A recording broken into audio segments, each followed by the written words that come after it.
মাননীয় প্রধানমন্ত্রীজি শ্রী নরেন্দ্র মোদীজি তার 12 বছরের যে অসাধারণ যে যাত্রা উনি কিন্তু সম্পূর্ণ করেছেন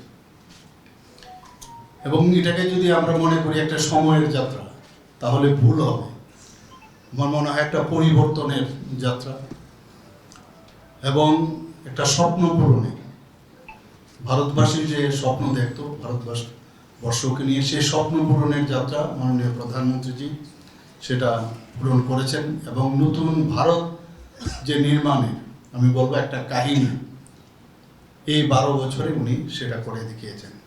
আমরা দেখতে পাচ্ছি যে ভারতবর্ষের মধ্যে একটা আত্মবিশ্বাস কিন্তু এখন চলে এসছে, একটা কনফিডেন্সের লেভেল কিন্তু চলে এসছে এবং ডেভেলপমেন্ট, ইনোভেশন, এই ধরনের একটা মানসিকতা, এখন কম্পিটিশন, বিশেষ করে যারা ইউথ আছে তাদের মধ্যে সেটা কিন্তু দেখতে পাচ্ছি।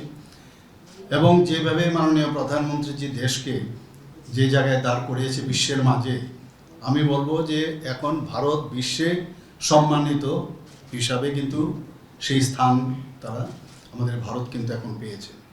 মাননীয় প্রধানমন্ত্রীজি টানা যে 12 বছর যে দায়িত্ব যে উনি পালন করেছেন, যে ভারতের ইতিহাসে সর্বাধিক দীর্ঘ সময় ধরে দায়িত্বে থাকা গণতান্ত্রিকভাবে কিন্তু নির্বাচিত প্রধানমন্ত্রী, এটা একটা ইতিহাস। এর জন্য বললাম আমরা কিন্তু আজকে এই 12 বছর পরে আমরা একটা ঐতিহাসিক মুহূর্তে সাক্ষী হতে, এই যে টানা মেয়াদে দেশের যে সর্বাধিক দীর্ঘ সময় ধরে মাননীয় প্রধানমন্ত্রী যে দায়িত্ব পালন করেছেন, গণতান্ত্রিকভাবে উনি নির্বাচিত হওয়ার জন্য ওনাকে আন্তরিকভাবে আমি ধন্যবাদ, আমরা সবাই মিলে আমরা ধন্যবাদ জানাচ্ছি ত্রিপুরা প্রদেশ বিজেপি।